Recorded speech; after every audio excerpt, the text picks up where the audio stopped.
Hello friends, તો આપણે tense એટલે કે કાળની સિરીઝમાં હવે આપણે લઈએ છીએ કાળ પૂર્ણ ભૂતકાળ.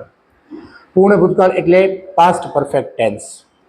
આ કાળનો યુઝ એ રીતે છે કે કોઈ બે ક્રિયા સિક્વન્સમાં એટલે એક પછી એક બનેલી હોય તો એવા કેસમાં જે પહેલી ક્રિયા બની હોય એ દર્શાવવા માટે પૂર્ણ ભૂતકાળ વપરાય છે.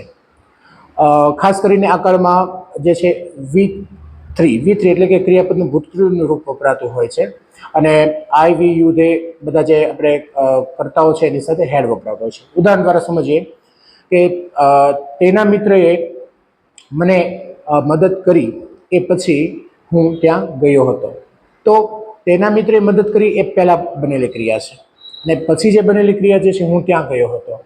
તો આપણે પહેલા બનેલી જે ક્રિયા જે છે એના માટે આ કાળ વાપરીશું પૂર્ણ ભૂતકાળ. એને પછીની જે બનેલી ક્રિયા માટે આપણે સાદો ભૂતકાળ એટલે કે V2 વાળો જે હોય છે કાળ એ યુઝ કરીએ છીએ. તો ઇંગ્લિશ જોઈએ તો કે તેને મદદ કરી પછી હું ત્યાં ગયો હતો. તો પહેલું સેન્ટેન્સ આપણે એ રીતે લઈશું, I went there after his brother help me. તેના ભાઈએ મને મદદ કરી. તો after his brother had help me. I went there after his brother had help me. તો આ રીતના આ કાળનો સામાન્ય રીતે ઉપયોગ થતો હોય છે.